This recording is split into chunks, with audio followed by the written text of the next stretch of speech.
So, how we can implement writing conferences between the student and teachers?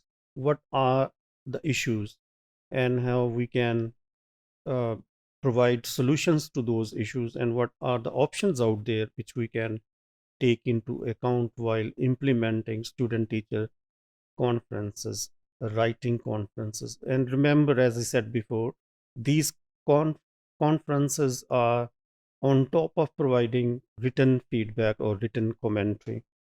So, one of the key issues which we might face in such conferences is the student body, the diversity, the heterogeneity. For example, some students may be introvert, and they may be a bit reluctant to ask the teachers on the spot about their errors, and extrovert students might uh, take control of the whole situation and might appear uh, dominating as compared to introvert students. So these conferences will have to make sure are are done in such a way which is fruitful for the students, which is helpful for the students. So it's important to clarify and put our cards on the table as teacher, as students. And as I always mention throughout this course, that providing feedback is a skill, and receiving feedback is also a skill. And I must say that apart from seeing it as a skill, we should now think feedback as a specific kind of literacy which we need to develop amongst our students at university level, at college level. So it's important to ask students what they want, whether they want oral feedback, whether they want written feedback, or if they want the combination of both. So conferencing can be in the form of groups, in the form of pairs, if the classes are too big. So this is how it can alleviate, help remove the anxiety faced by introvert students. And there are some other tools, there are some other ways, and there are some other logistics which we have to keep in view while giving such feedback. And it's important to ask this particular question: when, where, and how often we can hold or we should hold writing conferences.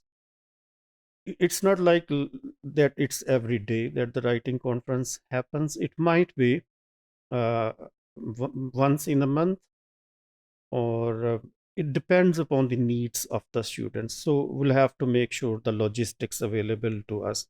For example, if you are teaching in a Pakistani government college or university, so there you might be pressurized to cover the content of the course, and that might make you overlook the significance of feedback, and might also push students to cover up the content hastily. So this kind of issue, logistic issue, has to be kept in mind while designing such conferences for students.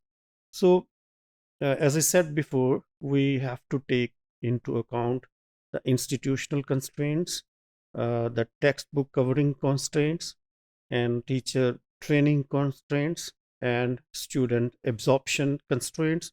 So these are logistical issues. These are the issues which should help us inform our decisions about providing feedback. And there are some universities, like in the Pakistani context, which can help provide computer labs and automate the feedback.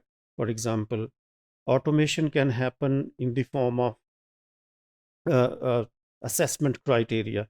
And assessment criteria, now we are living in the age of artificial intelligence. So we can use artificial intelligence to provide great descriptors to the students, and Turnitin can be used as an effective tool to provide great descriptors to the students and as guidelines for providing feedback. So in this regard, as I've been emphasizing throughout these modules on responding to written work is that we should avoid overly critical commentary. Why? Because it can make the student put in a kind of deadlock and affect their self esteem, affect their identity.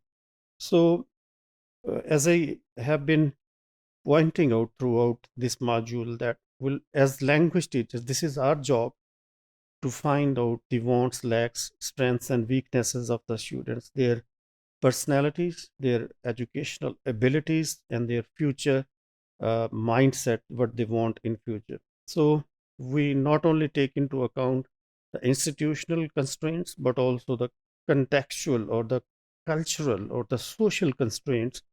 So by cultural or social constraint, for example, students coming from government schools mostly see teachers as something authoritative figure which is not questioned or debated or argued. So we'll have to keep in view this kind of notion as well.